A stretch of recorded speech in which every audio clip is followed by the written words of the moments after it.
prutas, pero mukhang ahas. Yan ang pambihirang snake fruit o paratungod na matatagpuan dito sa kagubatan ng Palawan. Grabe yung ating sinuong na mga kagubatan mga bi para lang marating ito yung actual na pag-harvest natin mga binang ng snake fruit. Ayan na, ganyan ang pag-harvest ng tabo. To the effort ang lola ko. Ayan mga bi, ito siya. But wait, there's more. Present din ang mga prutas na baka hindi nyo pakilala. Dahil kung kakaibang prutas ang usapan, palaban dyan ang Palawan.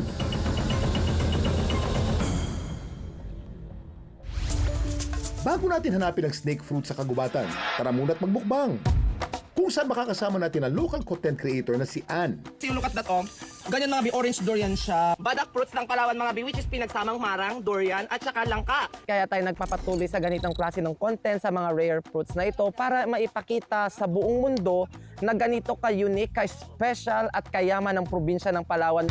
May prutas na sinlaki ng tabo Ganyan siya kalaki and syempre, imagine yung kamao. at may kakaiba man ang itsura pero ang lasa parang familiar naman na fusion ng mga kilala nating prutas. Ito ang ating unang titikman sa ating mga napiling prutas, tabo. Ang lasa ng tabo ay parang 3-in-1 fruits. Guyabano texture, mangosteen texture, and at the same time, santol. Susunod naman itong maraitom, nakahawig ng rambutan pero kapag nahinog, kulay itim. Hindi siya maasin, talagang matamis siya. Lalo na pag nag-itim pa siya lalo, masarap. Kahit buto nito pwede mong kainin dahil parang nuts siya. Mukhang atis man sa unang tingin itong piyaka. Lasang pinya naman daw. Pag titikim nito, parang mo lang siyang sisip-sipin. Maranasahan mo dito yung 70% pineapple and 30% luya. Karamihan sa mga wild fruit na endemic o sa Palawan lang matatagpuan ay nasa dense tropical forests. Pero may ilan din namang tumutubo sa mababang lugar at malapit sa residential areas. Mukhang sang saud mo, Kuya Kim. Bakit nga ba napakaraming pambihirang prutas sa Palawan? Uy, naku! Hi, Kuya Nandito Kim. ka rin! Oh my gosh! Ang content creator na si Ann may kaalaman dyan. Ayon sa kanya, kaya maraming endemic at wild fruits sa Palawan ay dahil geological history nito.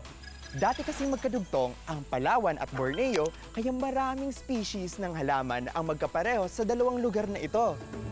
Bukod sa mga prutas na ito, may isa pa tayong pipitasin. Dito sa gubat may isang klase ng ahas na sa puno tumutubo.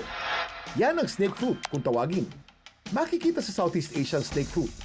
Ang snake fruit ay isang tropical na prutas na madaling makilala dahil sa balat nitong parang kaliskis ng ahas. Hindi lamang ito kakaiba ang itsura, kundi masustansya rin dahil mayaman ito sa antioxidants, vitamins, minerals at iba pang compounds na mahalaga sa kalusugan. Yung tray, yung gubat. Talagang tropical virgin forest mga be. Balikan naman natin si Ann na sumakses matapos ang isang oras. Grabe yung ating sinuong na mga kagubatan mga bi para lang marating ito yung actual na pag-harvest natin mga binang ng snake fruit or paratungon in common name. Ganito kaganda yan siya Ito ay ating ang titikman. At ito yung kanyang flesh, ganyan. Maasim.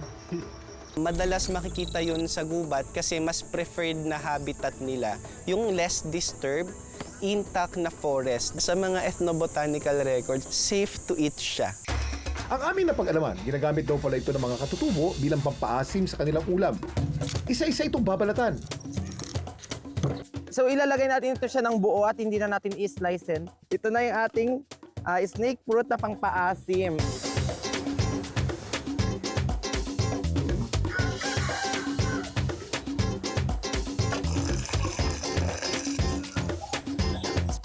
Mas maasim po sa sampalok, sir. May asim, tapos nagsama yung pait na konti lang pero sakto lang naman sa panlasa. Kung ikukumpara sa sampalok na parang asim lang talaga, ito ay may asim tamis. Bukod sa pagiging content creator, isa ring forestry student itong si Ann. Kaya naman ang kanyang kaalaman, lumalaban. Mas maganda kapag nag-forestry ka, yung may eagerness ka, may puso ka sa kalikasan. Ang paalala ng eksperto, may kaakibat din daw dapat na pag-iingat ang pag-share sa mga pambihirang prutas. Nakakatuwang isipin na sineselebrate ngayon, nagkakaroon tayo ng traction sa local biodiversity natin. Pero at the same time, kailangan maging careful tayo kasi baka naman magkaroon tayo ng overexploitation. Kailangan pangalagaan at protektahan ng ating kagubatan, pati yung mga tao, mga katutubong tao na tumitira dito. At dahil sa pambihirang biodiversity ng Palawan, Kinikilala ito bilang Philippines' last ecological frontier. Ibig sabihin, isa ito sa mga lugar sa bansa na nananatiling halos hindi naapektuhan ng urbanization, kaya nagsisilbi pa rin itong tahanan ng libo-libong mga halaman at mga hayop. Wow! Dami mong alam, Kuya Kim! At dapat, kayo rin.